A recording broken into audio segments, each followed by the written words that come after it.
सबसे पहले नरेश जी आपसे बातचीत शुरू करते, जो टॉमस फ्रिडमैन ने कहा है कि आप उनकी बात से सहमत हैं? आपको लगता है कि वाकई में यह संकट इजराइल का है? जो लोग समझ रहे हैं कि दरअसल संकट तो ईरान, हिजबुल्लाह, तमाम चीजों पर है। नहीं, ये संकट इजराइल का तो है, इसमें कोई दो राय नहीं है। मैं इस बारे में उनसे सहमत हूं। लेकिन ये दरअसल ये संकट जो इजराइल से शुरू हुआ है, ये पूरे क्षेत्र तक फैल चुका है इस वक्त, और इसको पूरे दुनिया में इसका संकट, इसके जो असर हैं वो पूरी दुनिया में होने की अब आशंका है। और इसकी वजह यह है कि ये मध्य पूर्व जो है दुनिया का एक ऐसा महत्वपूर्ण हिस्सा है जिस पर पूरी दुनिया निर्भर है। सिर्फ तेल की वजह से नहीं है, बल्कि वहां पर अब आप देखिए सऊदी अरब में वहां पर जो सुन्नी समुदाय है या जो मुस्लिम समुदाय कहेंगे, वहाँ मक्का मदीना है जो सऊदी अरब उनका रक्षक है। शिया जो ब्रांच है इस्लाम की, उसके रक्षक ईरान है, तो वो वहाँ पर है। और जो है इस्लाम दुनिया का दूसरा बड़ा मजहब है क्रिश्चियनिटी के बाद में। तो इसमें जो इंटरेस्ट है सबका है, और आर्थिक इंटरेस्ट तो इसमें है ही, और भारत का इंटरेस्ट जाहिर है कि इस वजह से काफी हो जाता है।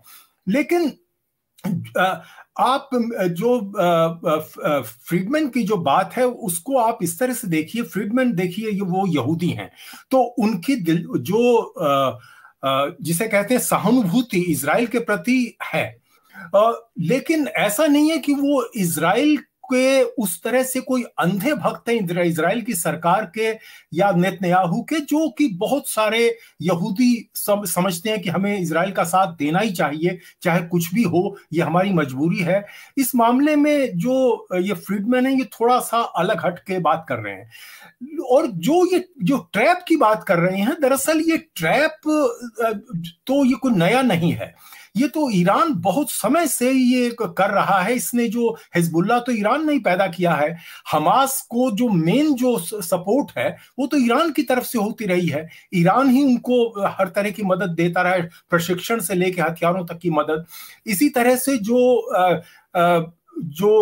और जो इनके ईरान समर्थित ग्रुप जो इजराइल पर निशाना साधे रहते हैं, जैसे इराक में है हुथीज हैं, यमन में, या सीरिया में इनके जो ग्रुप हैं, ये सब ईरान की मदद से पल रहे हैं। तो एक तरह से इन्होंने इजराइल को चारों तरफ से घेरा हुआ है।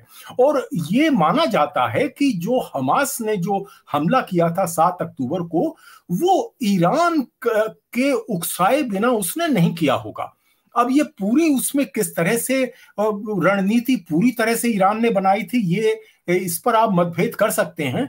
लेकिन अगर किसी से हमास ने पूछा होगा तो मैं समझता हूं ईरान ही होगा, या ईरान का जो मुख्य वहां पर गुट है हिजबुल्लाह, उससे बात की होगी, उसके साथ सहयोग किया होगा। और अगर आप देखें कि 7 अक्टूबर के बाद से सबसे ज्यादा अगर इजराइल पर रॉकेट हमले कर रहा है कोई ग्रुप, तो वो हिजबुल्लाह है।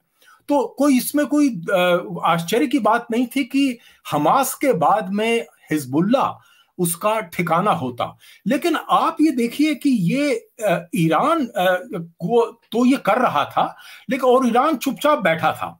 ईरान अपने इन गुटों को भड़का रहा था, लेकिन उसके जाल में दरअसल एक तरह से ये फंस रहे थे। लेकिन ईरान ने जो हमला किया पिछले हफ्ते, उसमें मुझे लगता है कि उसने अपनी एक गलती की है, क्योंकि अगर वो नहीं करता तो देर सवेर मुझे ऐसा लगता है कि इजराइल ईरान पर हमला करता।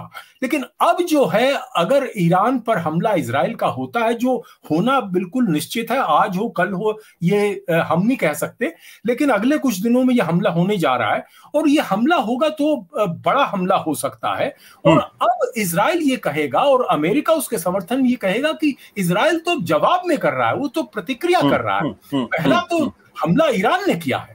तो एक तरह से जिस ट्रैप की हम बात कर रहे हैं, उस ट्रैप से तो ईरान खुद अपने को निकाल गया है और खुद अपने आप को आगे ले आया है। तो ये एक अपने आप में बात है। और लेकिन जो फ्रीडमैन ने जो बात कही है कि ये नेतन्याहू दरअसल इस तरह से चल रहे, अपने सर्वाइवल को वो ज्यादा महत्व दे रहे हैं, बजाय इसके कि इजराइल के हितों को ज्यादा महत्व दें। तो उस वजह से दरअसल ये ट्रैप में तो अमेरिका भी फंस गया है, क्योंकि अमेरिका को इजराइल का तो समर्थन करना ही होगा। और अगर आप देखें कि जो 2 दिन पहले जो मिसाइल ईरान की तरफ से फेंके गए थे, उसका मुकाबला सिर्फ इजराइल ने अकेले नहीं किया था। उसमें अमेरिका के जो डिफेंस सिस्टम है, मिसाइल डिफेंस सिस्टम, उसमें उन्होंने साथ दिया। और उन्होंने कहा है कि अगर हमला होता है तो हम इजराइल का पूरी तरह से साथ देंगे। इसका मतलब यह है कि ईरान को अब इजराइल से ही नहीं, अमेरिका से भी लड़ाई लड़नी होगी। बिल्कुल।